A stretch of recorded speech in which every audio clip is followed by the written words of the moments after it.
لما تيجي تتواصل مع اي شخص او مجموعة من الاشخاص بيكون في شروط وقواعد معينة لازم تلتزم بيها، ولو خالفتها هيترفع لك الكارت الاحمر، وده معناه انك خالفت القواعد والشروط اللي بتفسد اي حوار او اي نقاش. وهنبدأ بالنقاط الاربعة الاساسية: السلبية وعدم الاهتمام.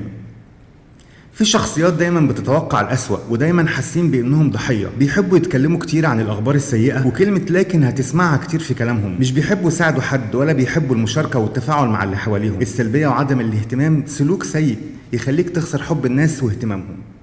تاني نقطه: التقليل من الشأن. ما ينفعش تقلل من أهمية أي شخص أو تهمش مجهوده أو حتى تحكم عليه بالفشل، وده لأنك ملكش الحق إنك تصدر عليه أي أحكام، لأن كل واحد بينه وبين نفسه عارف إمكانياته كويس، وأكيد ليه دور مهم حتى لو كان دور بسيط. تالت نقطة: إعادة صياغة المعنى.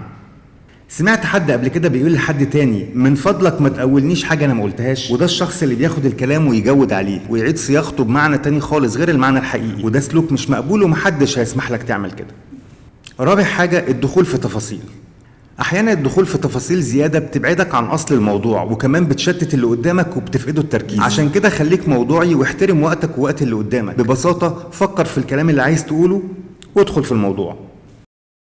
كمان في 6 نقاط ثانويه، زي مثلا المنطقيه الزائده، وهي الفلسفه النظريه اللي ملهاش اي علاقه بالواقع، وبتبقى بتتكلم في كل المواضيع وكانك خبير في كل حاجه، بتحب تجادل وتنتقد بس لمجرد انك تثبت انك ابو العريف.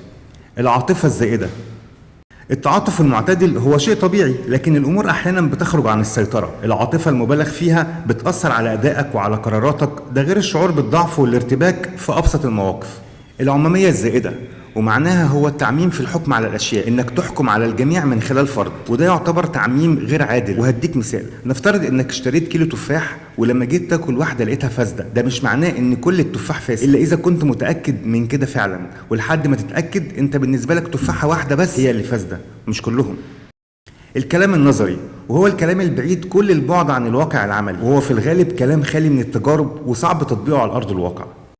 حديث غير مباشر، وهو في الحقيقة حديث مضلل لأنه يفتقد للمباشرة، وبيبعد المتلقي عن أصل الموضوع، وبيتسبب في ضياع الوقت وعدم الوصول لأي حلول.